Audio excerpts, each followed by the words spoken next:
పూజ గదిలో ఏకముఖ గణపతిని పూజించుకుంటే ఇంటి ముందు గుమ్మానికి పంచముఖ గణపతి విగ్రహాలను లేదా ఫోటోలను ఉంచాలని శాస్త్రాలు చెబుతున్నాయి. 5 ముఖాలు కలిగిన గణపతి 5 రకాలైన శక్తులకు ప్రతీకలుగా నిలుస్తాయి.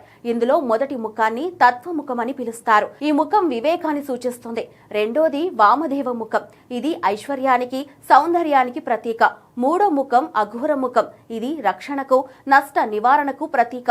4వ ముఖం సద్యోజాత ముఖం. ఇది సృష్టి శక్తికి ప్రతీక. 5వ ముఖం ఈశాన్య ముఖం. ఇది జ్ఞానాన్ని సూచిస్తుంది. ఈ 5 ముఖాలు 5 రకాలైన శక్తులను కలిగి ఉండటంతో ఇంటి గుమ్మం ముందు ఉంచడం వలన ప్రతికూల శక్తులను అడ్డుకుంటుంది, చెడు శక్తులను నివారిస్తుంది. నరదిష్టి, దుష్ట శక్తులు, అసూయ వంటి దుష్ట ప్రభావాల నుంచి ఇంటికి కాపాడుతుంది. వాస్తు ప్రకారం ఇంటి గుమ్మం అత్యంత ముఖ్యమైన దిశ. ఈ దిశ నుంచి శుభశక్తుల ప్రభావం ఉంటుంది. వాస్తు ప్రకారం ఇంటి గుమ్మానికి పైభాగంలో పెట్టడం వలన ఇంట్లో శాంతి, ఐశ్వర్యం లభిస్తుంది. అశుభ శక్తులు లోనికి రాకుండా అడ్డుకుంటాయి.